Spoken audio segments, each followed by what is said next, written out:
YouTube channel देखने वालों को मेरा प्यार बड़ा नमस्कार। ओम गंग गणपते नमः, ओम नमः शिवाय। मेरे यूट्यूब चैनल देखने वाले सभी दर्शकों को आज मैं शिवरात्रि के उपलक्ष्य में और उसकी महिमा के बारे में बताऊंगी कि शिवरात्रि की क्या महिमा है और यह पर्व, यह व्रत क्यों मनाया जाता है और इससे क्या क्या लाभ होते हैं। सबसे पहले तो हर महीने शिवरात्रि आती है, उसको मास की शिवरात्रि कहते हैं। उसके बाद एक साल की शिवरात्रि आती है जिसे महाशिवरात्रि कहते हैं। और महाशिवरात्रि जो है 11 मार्च को है, 11 और 12 मार्च को। 11 की रात्रि को लोग इसका भजन, इसके बारे में मैं आपको आगे बताऊंगी। अब मैं आपको ये बताऊंगी कि यह व्रत क्यों रखें और किसके लिए रखें। सबसे पहले जिनका विवाह नहीं हो रहा, स्त्री हो या पुरुष हो, उसके लिए। अगर किसी कार्य में बाधा आ रही है उसके लिए। किसी के बिजनेस में नुकसान हो रहा है उसके लिए।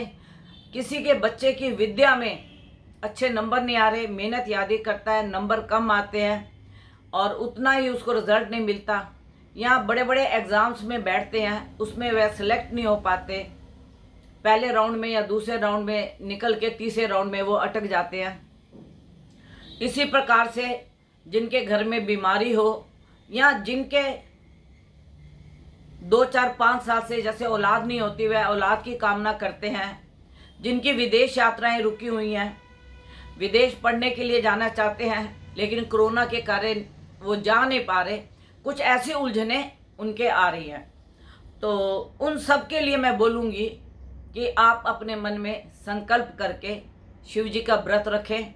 अगर व्रत रख सकते हैं तो रखें, नहीं रख सकते तो रुद्राभिषेक कीजिए। एक बात मैं आपको बताना चाहती हूँ कि अगर गंगा जल से शिवरात्रि का पर्व मनाया जाए तो बहुत अच्छी बात है।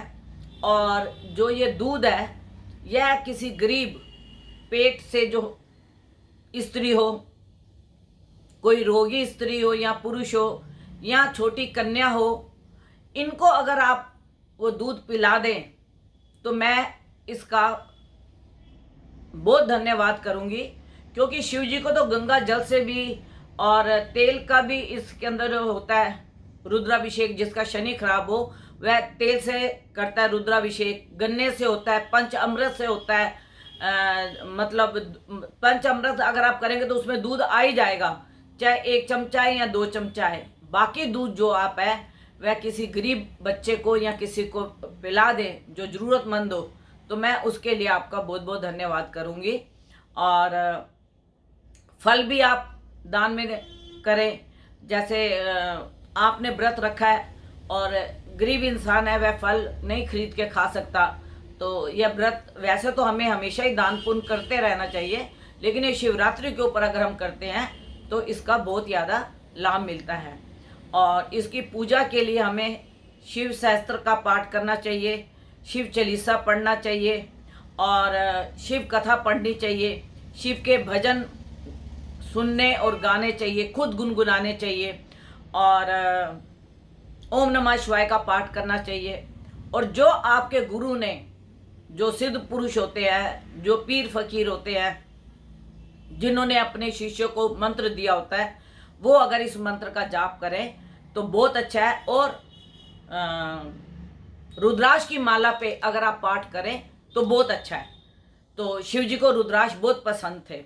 और एक मैं ये बात कहना चाहती हूँ कि जब आप भोले शंकर को बेलपत्र, भांग, धतूरा ऐसे आप चढ़ाते हैं, तो मेरा एक आपसे ये अनुरोध है कि अभी कुछ मौसम के नए फल आए हैं, जैसे बेर आया है, आम आया है, खरबूजा आया है, ककड़ी आई है।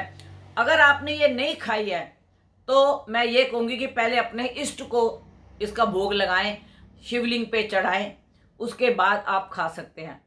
ऐसा नहीं है कि भाई जरूरी ये नियम है। जो अपने इष्ट को प्यार करते हैं, जैसे हम किसी को बहुत प्यार करते हैं तो हम कहते हैं कि इसके स्वादिष्ट खाना बनाएं।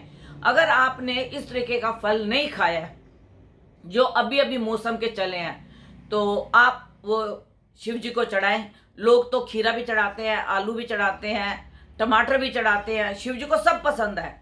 उनको कोई ऐसी चीज़ नहीं है कि उनको आपने मतलब बेर नहीं चढ़ाए या कोई फल नहीं चढ़ाया तो वो आपसे नाराज़ हो जाएंगे। वो बहुत भोले भंडारी हैं। तो इसके लिए आप जब शाम के समय पूजा करें तो आपको गूगल लोभान की धुनी दे और आप रोली मोली फूल माला और इसका आप उनको तिलक करके फिर आप उनकी आराधना में बैठें। और 11 तारीख को पंचके भी लग रही हैं, लेकिन शिवरात्रि जिस दिन भी होती है उस दिन पंचके लगती है, क्योंकि कुंभ का इस बार चंद्रमा है। तो कुंभ का चंद्रमा होने से पंचके लगी हुई हैं। तो पंचके होने से मैं आपको ये बताऊंगी कि आप इसका कोई ऐसा वो ना करें कि भाई ये पंचकों में कोई शुभ कार्य नहीं होता या शुभ लाभ नहीं होता, ऐसा कुछ भी नहीं है। लेकिन पंचके हैं तो हैं। और इसमें जो ये शिवरात्रि का जो दिन है उस दिन 6 राशियों के लिए बहुत शुभ फल मिलने वाले हैं, क्योंकि उस दिन उन ग्रहों की युति बहुत अच्छी बनी हुई है। जैसे मिथुन, कन्या, मकर, कुंभ, धनु, मीन, इनके ग्रहों की युति बहुत ही सुंदर बनी हुई है और यह पूरा साल उनको अच्छा फल देंगे। गुरु की दृष्टि मंगल के ऊपर पड़ रही है। और मैं आपको ये बताऊंगी, जैसे भूमि के जिसके काम में रुकावट आ रही है, भूमि नहीं बिक रही या उनके भूमि वह खरीद नहीं पा रहे, उनके लिए बहुत अच्छा यह है। और जिनकी नौकरी नहीं लग रही, नौकरी में रुकावट आ रही है, उसके लिए योग बहुत अच्छा है। लेकिन जो ये 6 राशियां हैं इनको पूरा साल इसका फल मिलेगा। और इसके साथ मैं आपको एक ये भी बताऊंगी कि आप ऐसा मत सोचें कि अगर आपने व्रत नहीं रखा तो ऐसा नहीं होगा। लेकिन आप व्रत रख के अगर जाप और मंत्र करते हैं तो उसका 100% आपको रिजल्ट मिलता है। और अगर आप व्रत नहीं रख सकते और आपको कोई कारण ऐसा है बीमारी का या रोग का या शुगर का या बीपी का, तो आप ओम नमः शिवाय का जाप कर सकते हैं। और इस दिन आप जितना भी जाप करेंगे उसका कई गुना आपको लाभ मिलेगा। और 11 मार्च को जैसे शिवरात्रि है और 11 की रात को आप बैठ के पाठ करके और 12 को आप इसका दान कर सकते हैं।